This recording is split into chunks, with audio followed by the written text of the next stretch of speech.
On va juste récapituler juste le sujet dans lequel on se trouve. La Gemara elle a vraiment rapporté une histoire qui est pas du tout liée à notre sujet, parce que nous on était c'est quoi notre sujet? C'est la shrita. On voulait savoir c'est quoi la shrita du koutier, est-ce qu'elle est cachère ou pas? Et ça on a raconté deux histoires qui nous a ramené à l'origine de ce décret du Bedin en deux temps, d'abord avec Rabban Gamliel, ensuite avec Rabbi Ami et Rabbi Assi, où ils ont décrété de considérer, je parle de la finalité, avec le vin, oui, avec le vin. Donc après ces deux histoires-là, ces deux histoires qui les ont amenés à décréter et à statuer les coutumes comme étant des goïms. J'ai simplifié pour ne pas répéter tout le développement de l'Agma, les deux histoires de l'Agma. Ça, c'était ce que l'Agma nous a rapporté. Et l'Agma a ramené une histoire qui va dans le même, on va dire, dans la même dynamique, mais en réalité, on est complètement sorti du Kouti. On est parti à une histoire qui est liée au Hamaharet de manière générale, et sur lequel on sait qu'il y a une suspicion sur le Hamaharet. Est-ce qu'il a prélevé la dîme?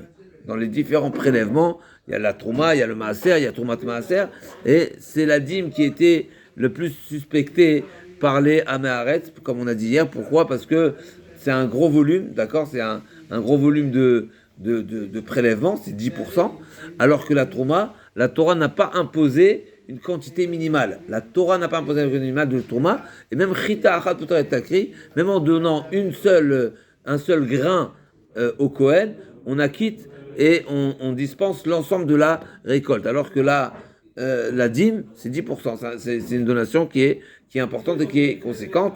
Et donc, ça c'est la marette. Et là, nous raconte une histoire avec Rabbi Zera et Ravasi qui étaient en chemin, et on leur a servi une salade d'œufs à laquelle on était mélangé du vin. Et donc Rabbi Assi, il a mangé, Rabbi Zera non. Et Rabbi Zera lui a demandé comment se fait-il que tu manges et tu ne doutes pas de la cachérisation de cet aliment, alors qu'il est mélangé, ses œufs sont mélangés avec du vin, et donc ce vin-là, peut-être c'est du dmaï. D'accord? Et Rabbi Zera lui-même il s'est rétracté en disant, mais peut-être que Chachamim ne nous ont pas interdit. Alors, on a rappelé hier que de maï, Chachamim, ils ont fait la vérification et ils ont vu que la majorité des gens, oui, prélevaient. Mais il y avait quand même une partie considérable qui ne prélevait pas la dîme. Donc, c'est pas véritablement un safek. Donc, c'est une khumra des rabbanan. À bien retenir la différence. Parce que sinon, c'est safek de oraita. Safek de oraita, c'est sûr que c'est la khumra. Il n'y a pas besoin d'une takana des rabbanan. Il n'était pas nécessaire d'instaurer la notion de dmaï. Donc, la notion de dmaï, si je ne fais pas erreur, Racham, ils ont vérifié et ils ont constaté que Roubam Asrimem, la majorité des gens, ils prélèvent correctement, mais il y a une partie qui ne prélève pas. Et donc, finalement, c'est dmaï. Donc, il leur a dit, Rabbi Zera, il a dit Ravasi, comment se fait-il que tu as mangé alors qu'il y a du vin qui est rajouté à cette salade-là? Et donc, il faut craindre peut-être le vin sur l'œuf. Il n'y a pas de trauma de maaser. Ça ne pousse pas sur terre. Donc, mais le vin, oui. Donc le vin, il y a une crainte. Et Rabbi Zera lui-même, il s'est repris en disant, peut-être qu'il n'y a pas d'interdit. Peut-être que quand on nous offre et on nous présente un aliment dans lequel est mélangé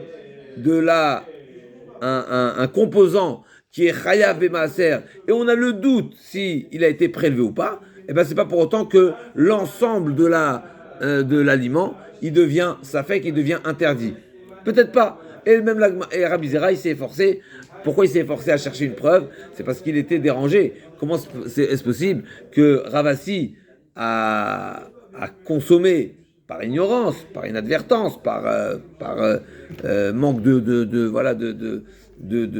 réflexion, alors que normalement, c'est également une suite à ce qu'on a vu précédemment, alors que Akadosh Baruch Hu, El Mevit Takala Akadosh Baruch Hu, Aliadam Shel Behemtan Shel Tzadikim. Déjà, même les animaux des tzadikim, ils ne consomment pas du pas kasher. À plus forte raison le tzadik. Donc il était dérangé, Rabbi Zera. A priori, il y a du dmaï, et il a pu assister à une histoire où il a vu que Ravasi lui-même il a consommé, et donc il était étonné quand il se passe. Donc il a trouvé une braïta effectivement où on voit que celui qui achète du vin dans l'intention de le mélanger, eh ben, il faut prélever. s'il achetait du vin d'un Amaret à qui on ne peut pas faire confiance sur le maaser, eh bien il doit prélever. Par contre, s'il a acheté du Amaret, une comment on appelle ça, Adashim la sod megresisin, ve'en atzmam mutarim pnei shem ta'arovet, ve'lo gazru al ta'arovet mai. Donc dans la suite de la Braïta, on a pu voir que s'il achète un mélange déjà d'un aliment auquel j'ai mélangé du dmaï, eh ben, ne s'applique pas l'interdiction ou le devoir plutôt de prélever. Ce que Chachamim, ils ont imposé un prélèvement pour s'assurer qu'il y a eu, que c'est bien cachère, c'est uniquement quand c'est un produit nature. Quand c'est un produit mélangé, non. L'agma va demander une contre-preuve. Vélo, va tanya. Vélo, gazoil, tarovedmaï. L'agma demande va tanya. Donc on est Dava Vamoudalef, 7 lignes du bas, va tanya. Anoten, Nishrenato, Issa lefot gdar levachel, eno choshesh leseor. Vetavshil sheba, lo mishum shvit, velo mishum maaser.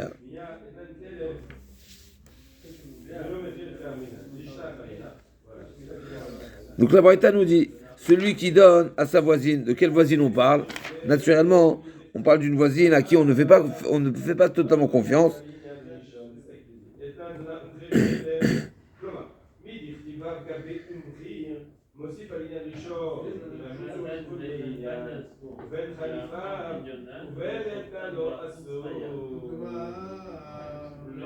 Donc c'est la voisine qui est pratiquante, qui a donné à sa voisine non pratiquante, qui est amaret, sur laquelle il y a des soupçons, est-ce qu'elle pratique ou pas totalement avec scrupuleusement le devoir de prélever les différentes, le maaser, etc. Donc elle lui a donné, pour qu'elle lui pâtisse, pour qu'elle lui cuisine son plat. Est-ce qu'on va être recherche? Donc il lui a donné tous les aliments, d'accord? Il lui a donné les aliments et tous les aliments pour pétrir ce pain ou pour configurer ce plat. Est-ce qu'on craint que la voisine qui n'est pas pratiquante va mélanger les aliments? Puisque finalement, d'accord, elle risquerait de rajouter son grain de sel, de rajouter un peu de levain, ou de l'échanger son levain, parce qu'elle veut le faire mieux, ou parce qu'elle veut faire moins bien. Est-ce qu'on craint, finalement, tu fais confiance à ta voisine? Est-ce que tu peux faire confiance pleinement à une voisine où tu sais qu'elle n'est pas pratiquante à 100%? D'accord, c'est la question. L'agma a dit comme ça, donc Anoten et Shrenato, Issa Lefot, Gdera Levachel, et non Rocher Serve Tavshil Sheba, l'homme Shumshvin Maaser.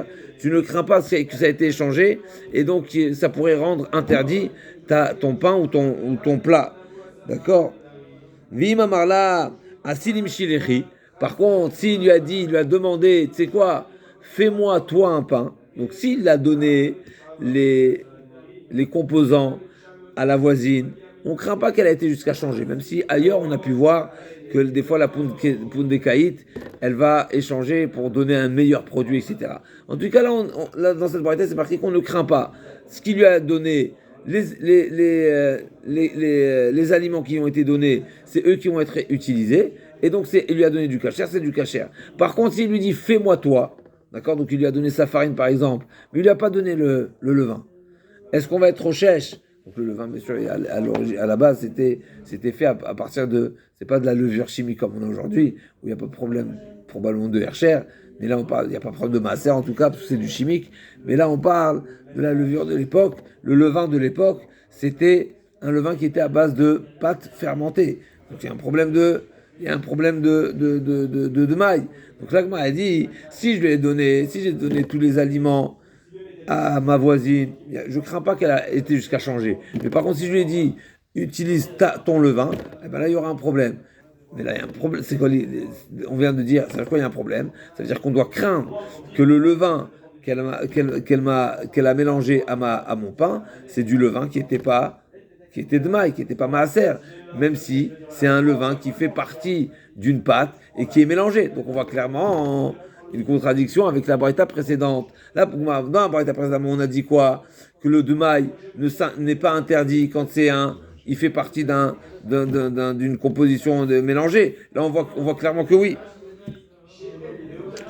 Vimamarla Sili Michelichi, donc s'il lui a demandé fais-moi à partir de tes aliments, alors Rochesh les sœurs Vitamin Sheba, Mishum Shvit ou Mishum Maaser, eh ben il n'aura pas le choix, il devra craindre, c'est un problème.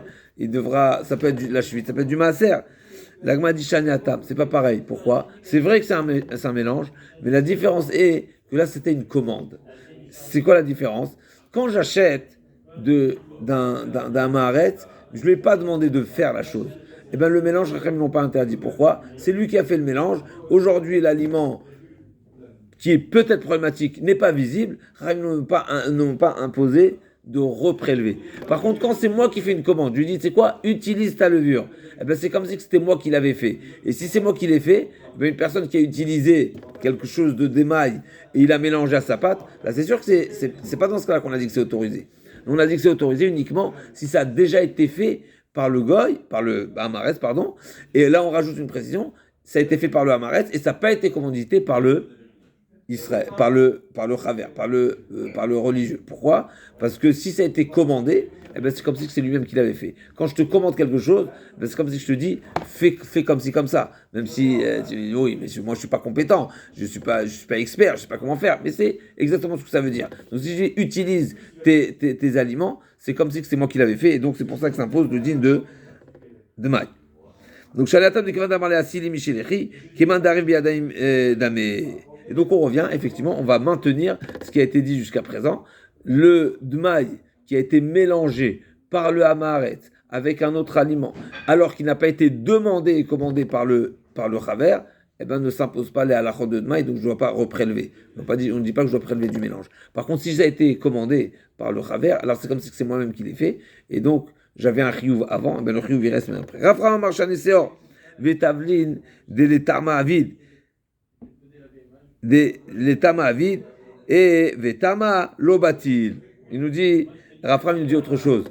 Il nous dit, en réalité, c'est exceptionnel ici. Pas parce que ça a été commandé par le Chaver, mais parce que les éléments qui vont être utilisés ici dans la pâte ou dans le plat, c'est des éléments qui ont une importance. On sait que dans une manière générale, il y a la notion de bitoul. C'est quoi bitoul? Bitoul, c'est quand une chose qui est minoritaire, elle est annulée par la majorité. Combien de majorité il faut? Ça dépend. Des Oraita, des Rabbanan, ça dépend de différents types de Midé Rabbanan. Il faut que ce soit 60 fois plus, mais il y a certaines choses où même 60 fois plus, ça ne suffit pas. Pourquoi? Parce que dès le moment où il y a du ta'am, quelque chose qui est chachouv, quelque chose qui est important, quelque chose qui a une valeur, etc., eh ben c'est pas batel. Pourquoi? Parce que sa valeur, elle dépasse la valeur globale. En général, quand on dit que la minorité s'annule à la majorité, c'est parce que la majorité écrase la minorité par son volume, par sa quantité. Mais si la minorité est importante, eh ben la majorité ne fait pas le poids sur la minorité qui est importante. Et bien pareil, il y a également une règle qui est même peut-être encore plus simple et plus évidente. Si la minorité en question, elle est faite pour améliorer, valoriser, donner du goût à l'ensemble du mélange, eh ben c'est pas batel. Donc si je mets des épices, les épices, même si elles sont en quantité, c'est infime. Le sel, il est infime. Alors le sel, c'est un minéral, donc il n'y a pas de problème. Mais toutes sortes d'épices fortes, en tout cas que je ressens, même s'ils sont un millionième de l'ensemble de la globalité, finalement ils sont ressentis, donc c'est pas batel. Donc il nous dit, effectivement, en général, quand il y a une tarovette, quand il y a un mélange classique, je considère que la partie mélangée, elle est batel.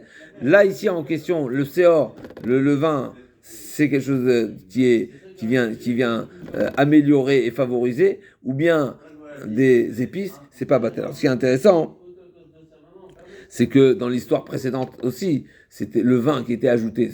On n'a pas précisé exactement, mais en tous les cas, le vin qui était rajouté à ces œufs-là, il faut se demander probablement, l'idée de ce mélange, c'était aussi pour donner du goût. Je ne sais pas, je ne connais pas la recette, mais en tous les cas, d'accord, normalement. Ok.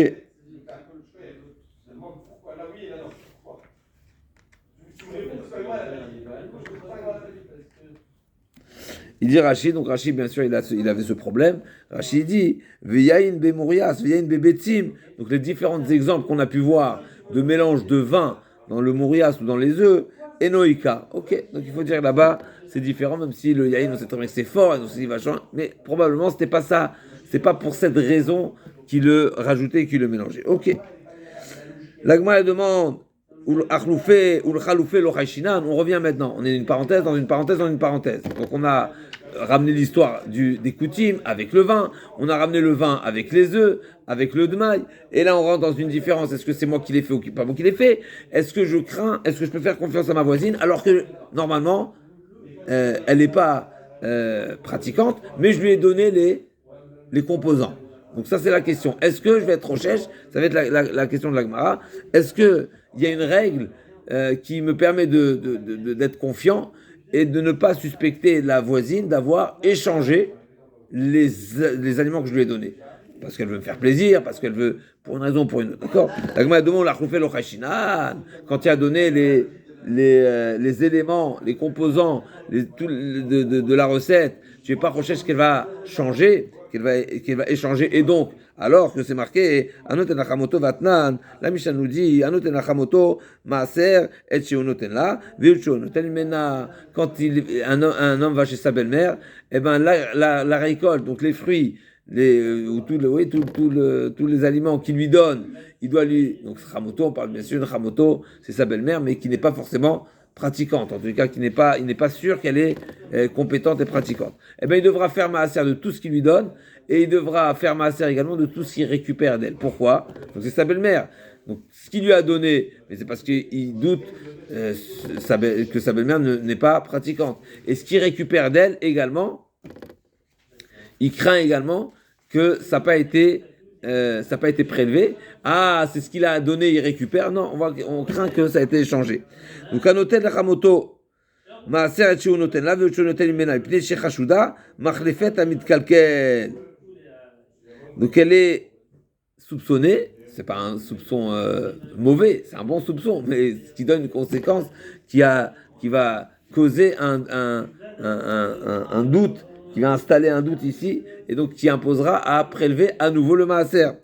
Donc pourquoi? Parce que chez Hashouda, Machlefet Amit Kalkel, si au cours de la préparation, de la cuisson, etc., elle a constaté qu'il y avait quelque chose qui n'était pas bien fait, eh ben, elle va le modifier, elle va le réparer, elle va l'échanger avec ses propres aliments.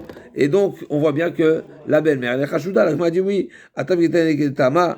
Amar Yuda, Rotei bitakanat bita, ou Bosha mechatan. Elle m'a dit non, mais c'est exceptionnel là-bas. Pourquoi? Parce que premièrement, elle veut, donc c'est la belle-mère qui pâtisse le pain de son gendre et de sa fille, donc. D'accord? Donc la raison pour laquelle on la soupçonne, entre guillemets, d'échanger et de donner et de réparer avec ses propres aliments le pain de sa fille, c'est pour deux raisons. D'abord parce qu'elle veut honorer sa fille, ça veut dire qu'elle veut que sa fille soit bien vue, soit bien jugée, etc. Et deuxièmement, Bosha Bechatana, c'est qu'elle est gênée, elle veut pas servir son gendre. Ah, ça c'est une belle-mère, ça c'est la belle-mère de la Gemara, n'est-ce pas qu'elle se soucie du bien-être de sa fille, et donc elle veut servir au meilleur à son gendre, pour que sa fille soit bien perçue, et en plus de ça, Bosha Mechatana. Mais en général, il en sortirait que ici, cette Mishnah-là, effectivement, fait partie d'exemple de suspicion d'échange, mais qui est exceptionnel. C'est la belle-mère. La belle-mère, on comprend. Là, on m'a dit non, je vais t'amener une autre. Ou l'alma l'ochaishinan, quand c'est pas la belle-mère, on n'est pas proche, je vais t'amener une autre Mishnah, où on voit que oui, la femme, des fois, elle est soupçonnée d'échanger en faveur, bien sûr, à l'avantage de son voisin, etc. Maintenant, noten pour des cahiers chez l'homme maaser et chez noten là. Donc à noter chez l'homme maaser et chez noten là, chez noten mena pareil. Donc à nouveau, les aubergistes étaient quand on venait, d'accord, passer un séjour, on était de passage, on venait pour les salons, etc., toutes sortes les foires, les marchés. Donc ils venaient avec leur cargaison et il a donné il la mettait en consigne chez l'aubergiste.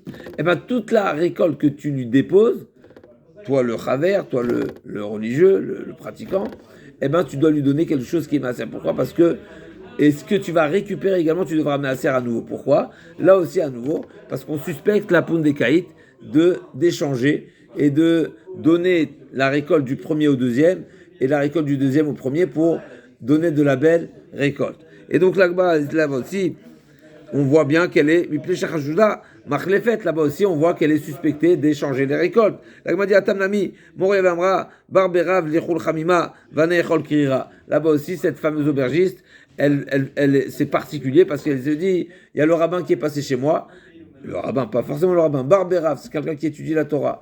D'accord, Barberav, il étudie chez Rav, il étudie chez son Rav, Barberav. C'est le fils de celui qui se trouve dans la maison du Rav. Berav, d'accord. C'est lui qui sera dans la maison du Rav. Alors lui, que lui, il soit honoré et qu'il ait un pain frais et quelque chose de bon, et que moi je suis prêt, ça c'est à nouveau les aubergistes de la Gemara, et moi je suis prêt à renoncer à ce plaisir-là et à prendre et à manger un pain qui est froid, qui est de deuxième qualité. Ok, donc on a encore une fois, c'est exceptionnel. On a vu la belle-mère, c'est exceptionnel. On a vu la voisine quand je commandite, c'est également exceptionnel. Là, on voit une troisième exception avec l'aubergiste qui échange pour le rave. Encore un exemple. La Tanya, quand on va, n'est-ce pas, entre voisins toujours, donc il y a la femme du rabbin et la femme du Amaret, est-ce qu'ils ont le droit de moudre en même temps le blé pour obtenir de la farine? Alors l'Agma a dit, la Mishnah nous dit, la Braïta nous dit, pardon, que la Échet travers, elle peut être tochenet, elle peut moudre avec sa voisine qui n'est pas forcément pratiquante quand elle est impure. Donc elle-même, la femme, elle est impure, elle est nida, donc bisman sheitmea, avaluzan sheiteora.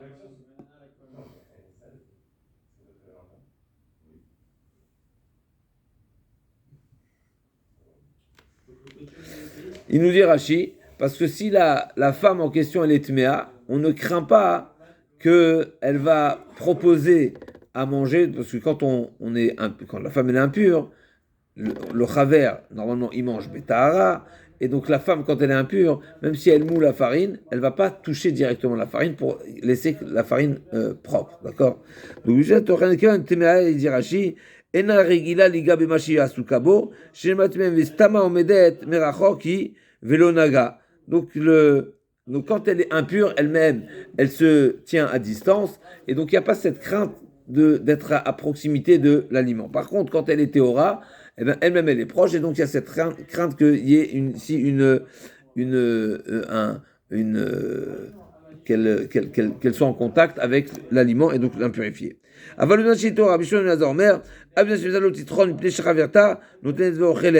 Et donc là, on dit Rabbi Shimon, ça c'est bien beau, il y a deux chachot. Il y a que la voisine touche et qu'il y a la voisine me donne ce que elle est. Donc la voisine porte atteinte à ma récolte, à la récolte de la femme du rabbin. Et là, il y a l'autre problème, c'est que la femme du rabbin risquerait de goûter l'aliment de la voisine qui n'est pas pratiquante. Donc Rabbi Shimon, on voit que Rabbi Shimon nous dit, tu ne veux pas travailler avec une personne qui n'est pas compétente, qui n'est pas pratiquante, de peur à ce qu'il te serve et que tu vas t'oublier et que tu vas manger alors qu'il y a un risque, il y a un rachage qu'il te donne à manger du pas cachère.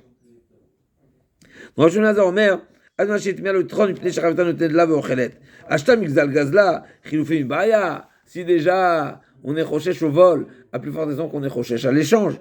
L'Agma a dit Amar Yosef, Atam Nami, Mori Amra Torah, Midishe Ka'achil. Là-bas aussi, l'Agma a dit, en réalité, la femme, la voisine, donc qui n'est pas pratiquante, elle ne pense pas qu'elle est en train de voler. Pourquoi? Elle dit, de même que le taureau, c'est marqué dans la Torah quoi? L'otarsom, Shorbedisho. Le taureau, quand il travaille, tu n'as pas le droit de le museler, tu dois le laisser manger. Elle dit aussi pareil, elle ne pense pas qu'elle vole, elle pense que c'est autorisé. Pourquoi? Pendant le travail, on a des autorisations, on a des dérogations, et donc c'est exceptionnel. Mais effectivement, d'échanger, non. De manger, de se servir pendant le travail, je suis comme le taureau Le taureau, on n'a pas le droit de le museler. Par contre, l'échange, non.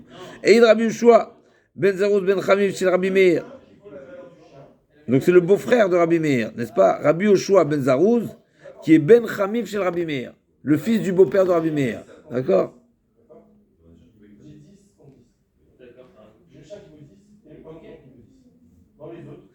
Donc c'est toujours pour revenir à cette fameuse règle que l'Agmara nous a dit, En Akshbachu mivitakala l'idem shel tzadikim, pour Akshbachu épargne et fait éviter les tzadikim de fauter, et on avait dit c'est une faute qui est dans la consommation, dans l'alimentation. D'accord? Akshbachu les épargne de ces fautes. Pour d'où on sait, Ashtam abemta shel tzadikim, si déjà les animaux des tzadikim ne mangent pas kasher, à plus forte raison les tzadikim. Donc l'Agmara va dire, et Id Rabbi Shua ben Zarot ben Cham shel Rabbi Meir, l'ifnei Rabbi al Rabbi Meir she'achal, allez chez les règles Bet Shean, v'etir Rabbi et Bet Shean kula. Une fois l'histoire, donc une fois le Rabbi Meir, il a mangé, allez chez l'Irek, il a mangé une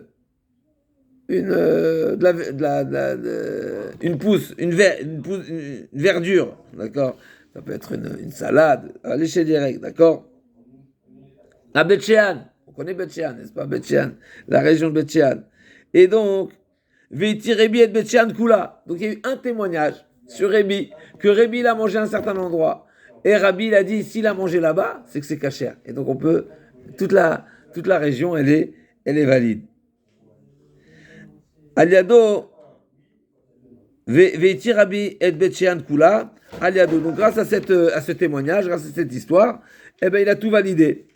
Et donc Vamroulo, Makom Shavotecha Votavotecha Nouveau Issour, Atani Nouveau Eter. Chavro ala vecha vechol bet aviv. Donc Rabbi qui a autorisé Bet Shean, eh ben ils se sont attroupés sur lui, n'est-ce pas? Ils l'ont objecté, ils lui ont dit Chavro ala vecha vechol bet aviv. Amroulo makom shavotecha vavotavetecha nogbo isur atati nogbo eter. Jusqu'à présent, tes ancêtres ils ont interdit cette région-là, et toi tu vas lui dire que c'est kasher. Drash lahem mikrazé. Virtan nechash an rochesh sharasa Moshe. Kadei ema yubni Israël mikatrim lo veikra lo mechushtan. Qu'est-ce qu'il a fait Chizkiyahu Amelech? Une des choses qu'il a fait Chizkiyahu Amelech, c'est qu'il a mis en poudre, comment on dit? Il a moulu, je ne sais pas si on dit ça pour le nechochet, pour le cuivre, mais on sait que Moshe, il a fait un nechash nechochet, n'est-ce pas? Il a fait un serpent de cuivre. C'est ça, c'est le serpent qu'on voit sur les pharmacies, n'est-ce pas? Nechash nechochet. Les simoto anes. Le problème, c'est que les ministres, ils ont fini par en faire une avodazara. Donc qu'est-ce qu'il a fait Chizkiyahu Amelech Yehuda? Il a quitté Toto. Il a mis en poussière. Et Odoul, ça fait partie des choses Chizkiyahu, n'est-ce pas? Chizkiyahu, il est avec Vav, sans Vav. Pourquoi le Vav? Parce qu'il a fait 6 choses, et 3 d'entre elles, Chacham, ils étaient d'accord, 3 ils n'étaient pas d'accord, ok. En tous les cas, et donc, qu'est-ce que tu me poses une question? Rémi dit, je comprends pas. Tu es en train de me dire que jusqu'à présent c'était assourd, maintenant c'est moutard. Mais les temps changent. Mais pareil, Moshe Rabbeinu, il a fait le Nechash Nechochet, d'accord? Et ceux après, ils sont venus, ils ont fait quoi? Ils ont fait Avodazara. Eh ben, il n'avait pas le choix de le mettre en poussière. Efshar, Baasa, Velo Biaro, Bayo Shafat Velo Biaro, Valo Kol Avodazara, Shebolam Asa Velo Shafat Biaroum. Comment se fait-il jusqu'à présent? D'accord? Il y avait de la Avodazara et personne ne l'a fait. Il fallait attendre Chizkiyahu, alors que Yoshafat avait déjà annulé, Asa il avait déjà annulé. D'accord? C'était des tzadikim également. Donc pourquoi ils n'ont pas démoli et mis en poussière ce Nechash de Rochette? Il fallait attendre Chizkiyahu. Et donc là aussi tu vas me dire la même logique. Ashtam et tzadikim et l'akashbochom et vitakale adam tzadikim la semaine de Kosheken. Il peut venir en contrepartie de un seul. Mechila. C'est un mouton, si vous dites, c'est Mechila. Ubayo Shafat Biaroum, Valo Kol Avodazara Asa Velo Shafat Biaroum. L'agma a dit, et là, Makom inichulo avotav lidgader bo. Afani, makom inichulo avotav lidgader bo. Donc c'est incroyable. Il dit forcément, c'est que comme ça s'est fait, n'est-ce pas, que les ancêtres, des fois, ils laissent la place à leurs prédécesseurs pour se donner une lidgader bo. Maintenant, c'est un pélé, parce que finalement, d'abord, les histoires ne sont pas du tout comparables. Là, c'est un Issour, là, c'est un Éther. Et là, c'est Avodazara. Comment comprendre que Asa et Shafat, ils n'ont pas annulé cette Avodazara si réellement c'était un risque? Ok, en tout cas, l'Agma a dit, c'est pas parce que les anciens, donc Rébi dit, c'est pas parce que les anciens, ils ont interdit, que ça veut dire forcément que c'est quelque chose qui ne peut pas changer de de décision, même si effectivement, de Rabbi Meir à Rabbi, il y a eu des générations, et que jusqu'à présent, ils étaient Noeg, Issour, c'est pas pour autant, ça ne force pas, ça ne veut pas dire forcément qu'il n'y a pas de lieu de décider qu'aujourd'hui c'est kasher. On va continuer à voir un petit peu un passage. L'Agma a dit Afanimakom Yochanan Mikan chez les Talmid Chacham, Shamar Dvar Halacha, chez le Mazichin Oto, Vamrav un Mazichin Oto, Vamrav Mazichin Oto. Donc d'ici on apprend Mikan. De cette histoire-là, on a pu constater que Rabbi, il a recueilli ce témoignage qui déclarait, qui affirmait que Rabbi Meir, il a mangé de Beth Shean. D'ici, on voit l'importance et la considération du Rav envers les propos qui étaient tenus par son élève.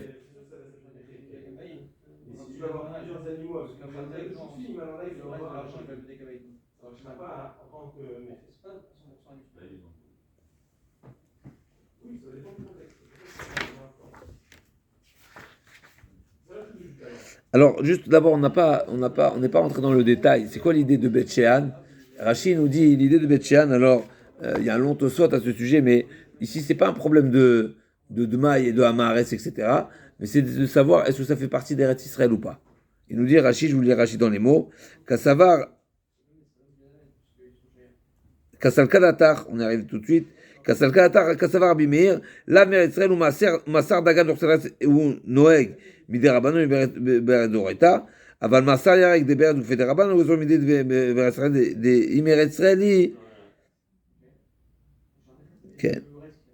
Donc l'Agma a dit, donc Rashi nous dit qu'en réalité on sait que Minatora, d'accord, Minatora, on est chayav de prélever Maaser uniquement de Dagan, Tirosh Veitzar, uniquement des céréales, du raisin et de l'olive. Et tous les autres maaser, des autres pousses, d'accord, ici, des Yerakot, c'est seulement des Rabbanan. Maintenant, ça c'est en Eretz Israël. Maintenant, en dehors d'Eretz Israël, le maaser, il n'est que des Rabbanan. D'accord, dans Israël, Souria, etc., maaser, ok. Là, ici, il y a un deux des Rabbanan, d'accord, donc lui, il a considéré que c'était en Chutz Laaretz, donc il nous dit ou Beret Aval Maasar Yarak de Beret Gouffé de Rabanan, Lo Gazrou Midé Bechutz Laaretz. Donc Chachamim n'ont pas instauré de pratiquer, d'appliquer la règle des prélèvements des Yerakot en dehors d'Eretz Israël. Pourquoi? Parce que même en Eretz Israël, c'est seulement des Rabanan. Donc c'est tarté des Rabanan. Ça c'est l'idée de Beth Shean. Avant de revenir, de poursuivre sur ça, on va voir la Gemara va continuer dans la suite. Est-ce que réellement Beth Shean, ça fait oui partie d'Israël ou pas d'Israël? Mais avant ça, on dit d'abord, la Gemara va nous dire, regardez combien on a pris en considération cette déclaration, ce témoignage qui a été rapporté par le Talmid.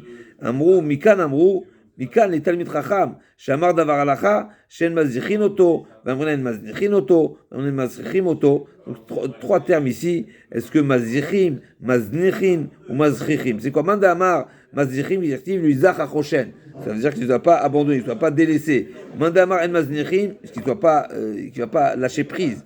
Manda Amar Maznichin, qui dirtive, qu'il oiznach Leolam Hashem. Mandamar Mazrichim dirti d'Etnan, c'est la chaîne de la Mishnah, Miché Rabou, Zachouché Halev.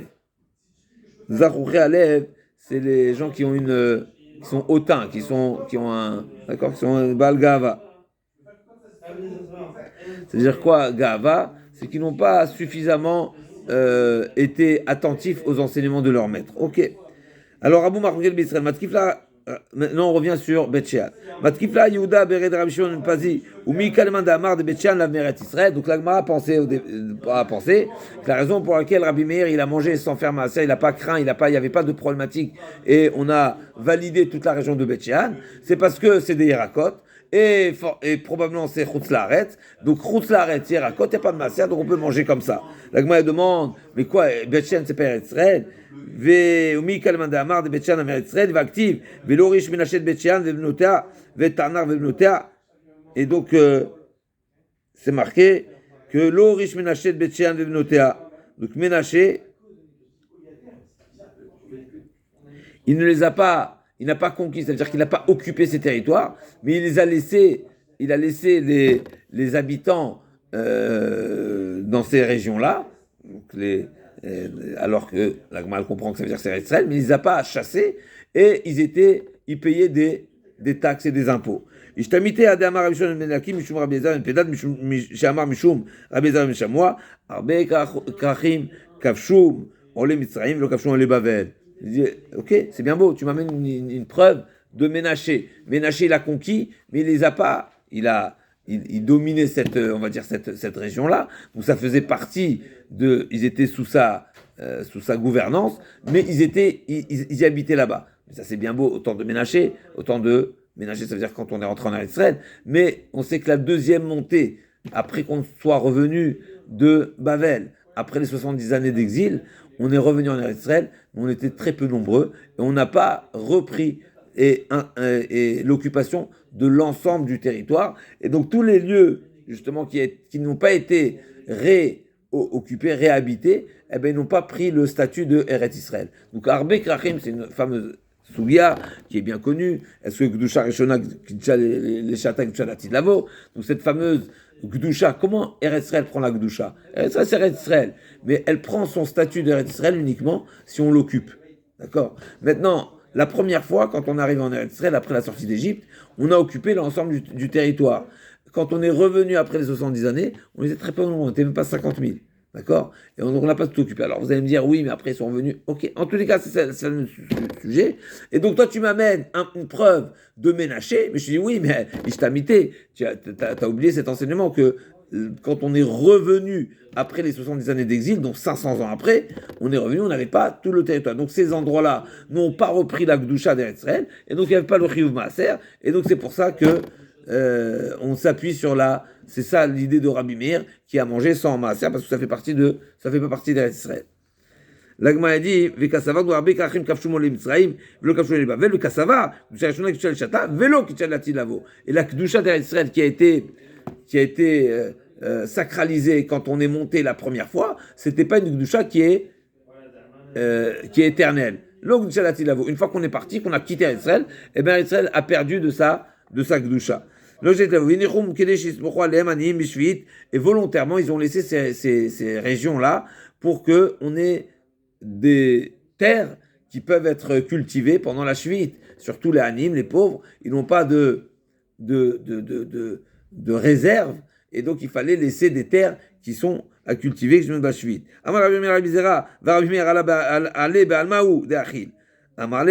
Donc t'as pas de preuve ici puisque Rabbi Meir il a mangé seulement une achilataraï, donc je ne comprends pas du tout ta question. On est venu faire un montage sur l'histoire de Rabbi Meir qui a mangé une feuille, d'accord? Alors que manger une feuille, c'est une consommation qui est araï, qui n'est pas une stable et pas fixe. Et tant qu'on est orel et araï, il n'y a pas de triomphe de maaser. Triomphe de maaser, on sait très bien que la règle de maaser, il faut que l'aliment soit fini et il faut que nikva les maaser, il faut que ce il faut que ce soit engrangé, il faut que ça rentre à la maison. C'est seulement si on a une achilat keva, seulement si on a une manière fixe. Donc il y a vraiment tout le procédé. À partir de quand s'impose le devoir de prélever le maaser. Rabbi Meir, il a pris une tige, une feuille, mais il n'y a pas de maaser. Donc tu en as fait un plat, tu es parti me dire, c'est pas Eretz Israël, etc. Mais non, mais de toute façon, c'était Achilat Araï. Donc tu peux très bien dire que c'est Eretz Israël. Et Rabbi Meir, il a mangé d'une manière pas fixe, pas stable. L'Agma a dit, non, l'Agma a dit, d'Achil, ou d'Achil, a parlé, mais à Goudach, les Vietnam, Yerekan Egad, Miché Egad. L'Agma a dit, non. Il n'a pas pris une feuille, mais il a pris qu'on appelle ça, d'un bouquet, d'accord? Comme aujourd'hui, on vend encore aujourd'hui les feuilles de menthe ou les feuilles on les vend en bouquet. Dès le moment où c'est mis en bouquet, on est rêve de maaser. Vedimal lavadate. Peut-être, là aussi, tout ça c'est une introduction pour cette règle-là. Et là aussi, peut-être on va dire, peut-être Rabbi Meir était pas concentré, on va dire. Il savait pas que ça avait été déjà mis en botte j'ai mis en bouquet, mais c'est plutôt en botte. Et donc, il ne savait pas que c'était Chav et Maaser. La Gemara a dit, Ashta b'emtaj tzadikim, et Akadosh Baruch Hu takala l'adam, tzadikim asan le shekel. Vedima, iser alem, mimakom acher. La Gemara dit, mais qui t'a dit qu'il n'est pas prélevé? Peut-être qu'il a prélevé ailleurs.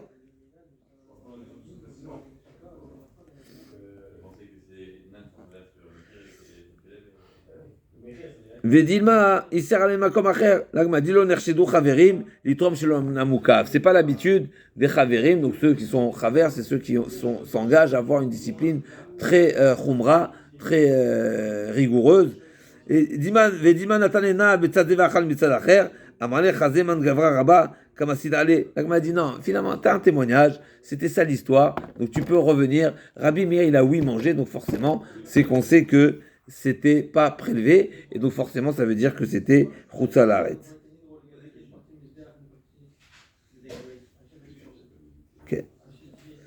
Alors encore un petit passage. Maïbem Tachet Sadikim, pour revenir l'origine de ce slogan, de cette citation, qu'Akadosh Baruch Hu lo mevi takala l'adam shel Bem Tachet Sadikim. Akadosh Baruch Hu, il n'amène pas de takala, même au béhémoth de Sadikim. Et donc Kalva Chomer pour les Sadikim eux-mêmes. C'est quoi l'origine de cette histoire-là, de ces faits-là, La Gemara dit Maïbem Tachet Sadikim, Rabbi Pinchas ben Yair Avakaz il est Pidyon Shouin. Une fois Rabbi Pinchas ben Yair, c'est connu, n'est-ce pas Rabbi Pinchas ben Yair? Alors j'avais lu une fois que probablement la yeshiva d'Rabbi ben Yair était derrière un fleuve. Et donc c'est pour ça qu'on retrouve beaucoup d'histoires où il fallait qu'il trouve un passeur. Donc comment il passait, il n'y avait pas un pont fixe et stable, donc il fallait payer le passeur. Et cette fameuse histoire où une fois il a dû passer, on y arrive, et le passeur n'était pas là, et donc il a dit au fleuve, sèche-toi, sinon je te sèche. Laisse-moi passer, sinon je te sèche. Mais en tous les cas, c'est ça, comme ça j'avais vu cette explication. Alors là, on m'a dit comme ça, l'histoire avec Ibn. Maintenant c'est une autre histoire avec le son, mais souvent, on voit que souvent il était, Mishuma, il portait cette mission de, porter cette mission de libérer les chouïs. Mishuma, ok. Donc avec le Pagabe Ginae Nahara, Amale Ginae, Chalok Lemecha, Vevorbecha. Donc il lui a dit, donc il s'est retrouvé devant ce fleuve-là. Donc Ginae, ce fleuve, il lui a dit, donc il a. Donc à nouveau, dans la formulation de la Gemara, on dirait pas Gabé Beginae, on dirait que c'était une surprise, d'accord? Mais j'ai lu une explication que il était vraiment Meverlana. Ok, en tout cas, Pagabé Begina Nahara, Marle Ginae, Cholok le Mecha Vevorbecha. Donc il a dit, il a dit, coupe tes os de manière à ce que je puisse passer, sinon je te sèche. Amarle, Ata olech lasot ratson konecha, vani olech lasot ratson koni. Il dit, mais je sais pas ce que tu veux. Donc c'est le fleuve qui répond à Ibn Razbenia. Il dit, toi tu vas pour une mitzvah, mais moi aussi je fais une mitzvah. Autant toi tu as une mitzvah d'aller racheter les captifs, autant moi le bon Dieu m'a demandé, n'est-ce pas? Il fallait que les règles de la nature, eh ben, elles doivent suivre leur cours. C'est le cas de dire. Toi en plus, t'es safek. Peut-être tu vas pas réussir. Peut-être ta mission, elle va pas aller jusqu'au bout. Safek yata ose. Anivadaï ose. Moi je suis certain. Donc safek mutsimi devadaï. D'accord. Donc il y a vraiment un échange ici avec le fleuve. Amale imatacholek gozrania i atacholek gozran lecha shelo yavru bechamim leolam. Il a dit si tu te coupes pas, tu me laisses pas passer, eh ben je vais décréter qu'il y aura plus d'eau qui va passer ici. Chalakle. Donc ça c'est le début de l'histoire. Le début de l'histoire, c'est le fleuve a cédé à Pinchas ben Yair, n'est-ce pas? La fameuse question, est-ce que c'est la menace, pas la menace? Comment se fait qu'il a réussi? Moshe Rabbeinu n'a pas réussi. Il y a beaucoup autour de cette histoire-là, quelque chose d'extraordinaire. La réponse, si je ne me trompe pas, c'est du Rachem Akadosh, si je ne me trompe pas, et peut-être pas, c'est du Marsha, il faudrait vérifier, je vais vérifier dans un instant. C'est que la réponse, elle est qu'effectivement, Pinchas ben Yair, il avait plus de force que Moshe Rabbeinu. Pourquoi? Pas parce qu'il est plus grand que Moshe Rabbeinu, mais parce qu'il avait le corps de la Torah. Et on sait, c'est quoi ici l'enjeu entre le fleuve et Pinchas ben Yair? Pinchas ben Yair, il dit, le fleuve, il dit ce que la mer a dit à Moshe Rabbeinu. La mer, d'accord, pas la mère de Moshe, la mer a dit à Moshe, M-E-R, d'accord, elle a dit à Moshe Rabbeinu, s'il lui a dit, elle lui a dit, moi j'étais créé avant toi, d'accord. Donc ici il y a un rapport de force. En réalité, on est tous dans ce monde-là. on est tous au service d'Akadosh Baruch Hu, mais moi j'étais créé avant toi, donc mon service, il a une présence sur le tien, et t'as aucune force, n'est-ce pas, t'as aucune raison. Et ben on voit pas que mon cher Rabbeinu, il lui a répondu ici, comme Rabbi Pinchas Ben Yair, il lui a pas dit si tu t'ouvres pas pour Kriyat Yam-Souf. Il y a tous les millions de Bnei Israël qui sont derrière, c'est Moshe Rabbeinu, c'est sous l'ordre d'Akadosh Baruch Hu, n'est-ce pas. Et malgré tout, le fleuve, la mer Rouge, elle s'ouvre pas. Il fallait quoi? Il fallait utiliser le bâton, et pour couper les eaux, sur le bâton, il y avait le nom d'Hachem. Donc en réalité, c'est Hachem qui a ouvert la mer. Ici, on est en train de dire que Rabbi Pinchas Ben Yair, il menace le fleuve, et le fleuve, il cède. C'est quoi l'idée? Non, Rabbi Pinchas Ben Yair, la différence, c'est qu'il a pris la Torah. Donc en réalité, Rabbi Pinchas Ben Yair, il vient avec le Koach HaTorah. Il vient pas en tant qu'individu, n'est-ce pas? Même si Moshe Rabbeinu, c'est lui qui va donner la Torah. La Torah n'a pas été donnée. Rabbi Pinchas Ben Yair, il est déjà avec la force de la Torah. Comment la force de la Torah répond à l'argument du fleuve qu'il a été créé avant l'homme? Il a été créé avant l'homme, mais pas avant la Torah. La Torah, Alpaim, combien Alpaim Dorot, Alpaim Shana, non, Alpaim Tatku Darot, 900 et quelques Dorot avant la création du monde, il y avait déjà la Torah. Donc en réalité, celui qui détient la Torah, eh ben, il détient les forces et les droits sur le monde entier parce qu'il a été créé avant le monde. Donc c'est vraiment une réponse vraiment de rapport de force à nouveau, comme si, même si bien sûr il y a des profondeurs, mais sur le sens de cette discussion qu'il y avait eu entre Rabbi Pinchas Ben Yair et le fleuve d'un côté, et la mer, et Moshe Rabbeinu d'un autre côté, c'est ça ce qui fait la différence. Là, on est avant Matan Torah, là, on est après Matan Torah. Si je ne me trompe pas, c'est de Orchem Akadosh. On est que dans l'introduction de l'histoire. Donc, ce qu'on veut savoir, d'où vient ce slogan-là, cette citation, que En Akjouachou Mevita Kale Al Yadam Chez Tzadikim, Kalva Chomer de Behemoth. Si déjà les Behemoth, chez Tzadikim, à plus forte raison, les Tzadikim eux-mêmes. Et d'où on sait les Behemoth? Avec Pinchas Ben Yair. C'est quoi Pinchas Ben Yair? Cette fameuse histoire qui a commencé avec le fleuve, où Pinchas Ben Yair l'a décrété de le laisser passer. Mais il n'était pas tout seul. Il n'était pas tout seul, Pinchas Ben Yair. Il était accompagné. Par qui il était accompagné? On va voir par qui il était accompagné. Ava ou Gavra, Dava Dare Echite Lepisra, Amorogna Milahai, Debi Mitzvah Asik. Pinchas Ben Yair demande, ne me laisse pas passer seulement à moi. Et également celui qui m'accompagne, qui transporte du blé pour faire les matzot de Pessah. Chalakle, Autaya de Lava Badayu, Amane Chalokle Nami Lehai. Et celui qui était accompagné avait un goy qui les accompagnait, peut-être c'était leur chauffeur. Le Taya, non, un Taya c'est celui qui était le Haravi, c'est un bédouin, non, un Taya. Ok, en tout cas, Delo Limar Kachosim Levaya, pour ne pas qu'on dise, c'est comme ça qu'on réagit, et c'est comme ça qu'on agit envers ceux qui nous accompagnent, n'est-ce pas? Donc la levaya, c'est quelque chose d'important, le fait de ne pas faire la route tout seul. Donc c'est, même si ce goy en question n'était pas forcément le chauffeur, mais il les accompagnait, pour ne pas qu'on vienne dire qu'on ne respecte pas, qu'on ne favorise pas, qu'on ne facilite pas le passage à ceux qui nous accompagnent. Alors, ouf, et c'est ce qu'il a fait. Amar Yosef Kaman Afish Gavra Mimoshe. Regardez comment cet homme-là, donc Rabbi Pinchas Ben Yair, il est même plus grand que Moshe. Pourquoi? Moshe Rabbeinu, Moshe Vishtin Ravan Deilu Ava Chat Zimna, Vachatlata Zimna. Moshe Rabbeinu, la mer s'est ouverte, même si c'est ouvert en 12, mais c'était une fois. Même si on sait, après il y a eu encore une fois avec le Yarden, mais en tout cas Moshe Rabbeinu c'est une fois, là 3 fois, 3 reprises, c'est intéressant, c'est-à-dire qu'ils n'étaient pas côte à côte, quand ils sont passés il fallait 3 demandes, et à 3 reprises, Rabbi Pinchas Ben Yair a obtenu le passage, et pour lui, et pour celui qui transportait le blé, pour les batzot, et celui qui accompagnait le goy. V'achatla zimna, v'dilma chanami chada zimna. Là, on m'a dit peut-être là aussi, c'est en une fois, t'as pas de preuve. Et là, Kemoshe, v'shitin rivan. Là, on m'a dit, ok, pas plus que Moshe, mais au moins autant que Moshe, qui est accompagné de 600 000 Bnei Israël. Ok, peut-être en une fois. Et que là, même si dans la Gemara, on a l'impression que c'est en plusieurs fois, mais il faut comprendre, c'est-à-dire qu'en plusieurs fois. En tout cas, la Gemara dit, Rabbi Pinchas Ben Yair, il a autant de pouvoir que Moshe Rabbeinu. Ikla le Ushpiza, donc la suite de l'histoire, il est arrivé dans une auberge. Ramoul et Sar et le Chamre lo achat, c'est ça la fameuse histoire. Ils ont présenté à l'âne de Rabbi Pinchas Ben Yair, ils lui ont présenté de l'orge et il n'a pas mangé. C'est là la preuve, d'accord? Chavtinu lo achal. Il a dit, donc ils l'ont préparé, ils l'ont mis à terre, ils l'ont présenté, que ce soit plus présentable pour l'âne, d'accord? De toutes les manières, il n'a pas mangé. Ils ont dit, ah ben, Kanirek, vous n'avez pas prélevé le maaser. Ils ont prélevé le maaser, il a mangé.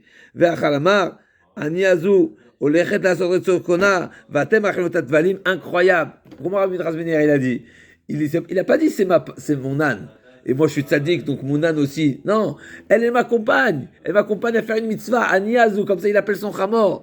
Aniazou, Olechet la sodret kona. Elle se soumet au service d'Akadosh Baruch Hu. Et vous voulez lui donner à manger pas cachère? Incroyable. Ça, c'est la vision de Rabbi Pinchas Ben Yair. Incroyable. Tevel, oui, Maaser, alors, on y arrive tout de suite. Est-ce que c'est Tevel ou c'est Dmaï? C'est ça la question ici, c'est du Dmaï.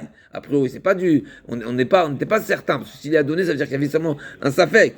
L'Agma a dit Umi Mechaiva, Vatan, Okiach les Zeraoule, Velebema, Vekemar le Horod, Veshemen la Ner, Veshemen la Surbetakilim, pas tourné à Dmaï. L'Agma demande comment se fait-il, d'accord, que le Chamor de Rabbi Pinchas Ben Yair, qui ressent que c'est pas prélevé, mais c'est marqué que tu as le droit. La Mishnah nous dit que celui qui prend du Hamaret pour une graine pour l'animal, eh ben, il n'y a pas besoin de prélever. C'est seulement pour l'humain. Comme on a dit, le Dmaï, c'est quelque chose qu'ils ont vérifié, et Rov Measrin, donc il y a un Rov. Seulement, ils ont été mahmir pour de prélever à nouveau le Maaser. Donc là, il dit, Haït Marala, Lo Shanu la Shalakran Mitril la Bema, Aval Nitram la Adam, Vidim Lachalem la Bema, Chayav la Aser. Donc là, il dit, alors on continuera demain, Bezartou Idbar. Là, il dit, tout dépend. Quelle était l'intention première de cette acquisition? Si à l'origine, c'était acheté pour la BMA, alors effectivement on est dispensé. Mais si au départ c'était pour un aliment pour l'humain et ensuite on a donné à la bête, et bien dans ce cas-là il faudra prélever maaser. Donc ici il faut supposer que c'était ça la situation.